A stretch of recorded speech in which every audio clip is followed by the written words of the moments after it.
ومن اليقين ما تهون به علينا مصائب الدنيا। اللهم متعنا بأسماعنا وأبصارنا وقواتنا ما أحييتنا واجعله الوارث منا واجعل ثأرنا على من ظلمنا وانصرنا على من عادانا. اللهم لا تسلط علينا من لا يرحمنا، اللهم لا تسلط علينا من لا يرحمنا.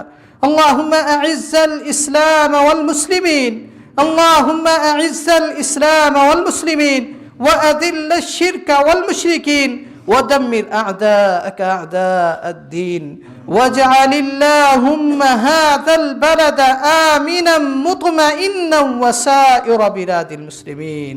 واجعل اللهم هذا البلد آمنا مطمئنا وسائر بلاد المسلمين.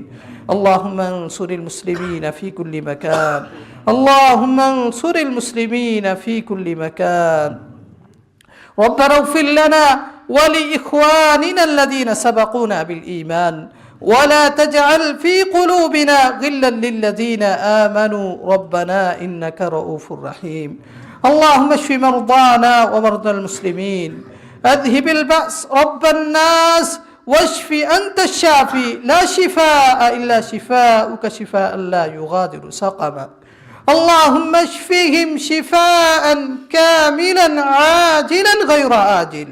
اللهم اشفهم شفاء كاملا عاجلا غير آجل. اللهم تقبل منا إنك أنت السميع العليم. ربنا تقبل منا إنك أنت السميع العليم. سبحان ربك رب العزة عما يصفون وسلام على المرسلين والحمد لله رب العالمين.